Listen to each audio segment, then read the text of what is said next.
One more devotion on happiness because Jesus wants you to be happy. He's given us instructions on how to be happy.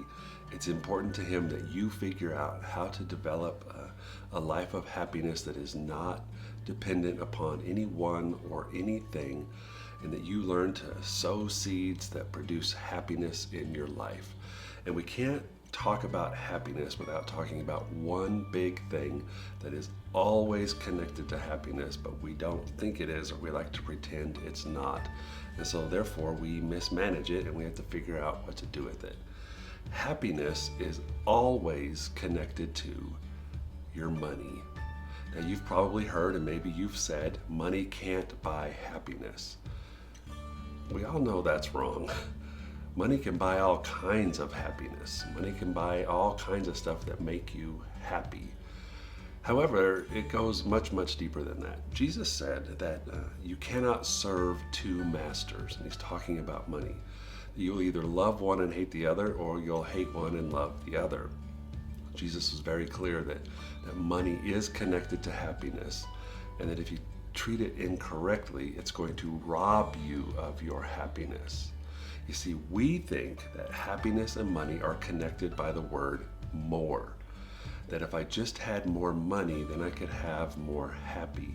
If I had more money, I could get out of debt, and that would make me happy. If I had more money, I could retire, and that would make me happy. If I had more money, I could buy a bigger house, and that would make me happy. If I had more money, I could do what I want, I could have what I want, and that would make me happy. Do you see how money can become something you depend upon for happiness? It can become something that you think you have to have for happiness. When you mistake the word more for the connection between money and happiness, it actually robs you of your happiness. So more is not the connection between money and happiness. The word that should connect your money and your happiness is managed. We need to learn to manage our money the way Jesus wants us to manage our money, because when you do, you are sowing seeds that lead to happiness. And there's two words in the scripture. There's two words from the beginning of the Bible to the end of the Bible that almost always are used to describe the best way to manage your money, to handle your money, no matter how much or how little you have. If you will apply these two words, you will sow seeds of happiness with your money. The first one is generosity. The second one is wisdom.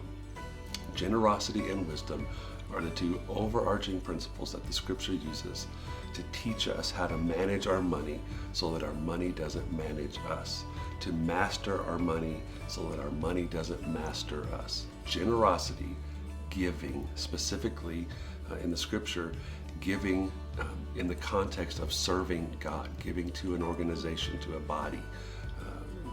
The New Testament uses the word ecclesia, the church, that we would give generously, and therefore greed would lose its hold on our heart. And then wisdom, the stuff that we give away, and then we have stuff that we've got for ourselves, and then we have to manage that carefully and with wisdom. And one of the words that defines wisdom is to save some.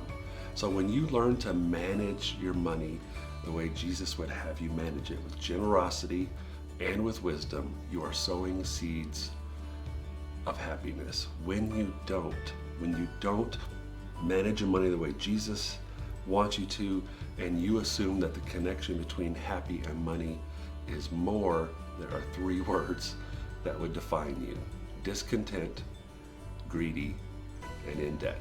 And this is the story of the American way, isn't it? We're discontent. We always want something different. We always want something new. We always want something more, and it leads to greed. Greed is just the biblical idea that all I have is all for me, and then ultimately, because we want more, we rack up more and more debt.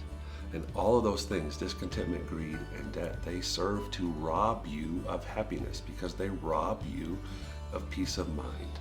So today, there is a strong connection between your happiness and your money. No matter how little or how much you might have, there is a strong connection. And the connection is not more.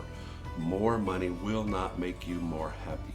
What will make you more happy is you learning to manage that money the way Jesus would have you manage it, and sow the seeds of happiness by using your money wisely and by using your money generously.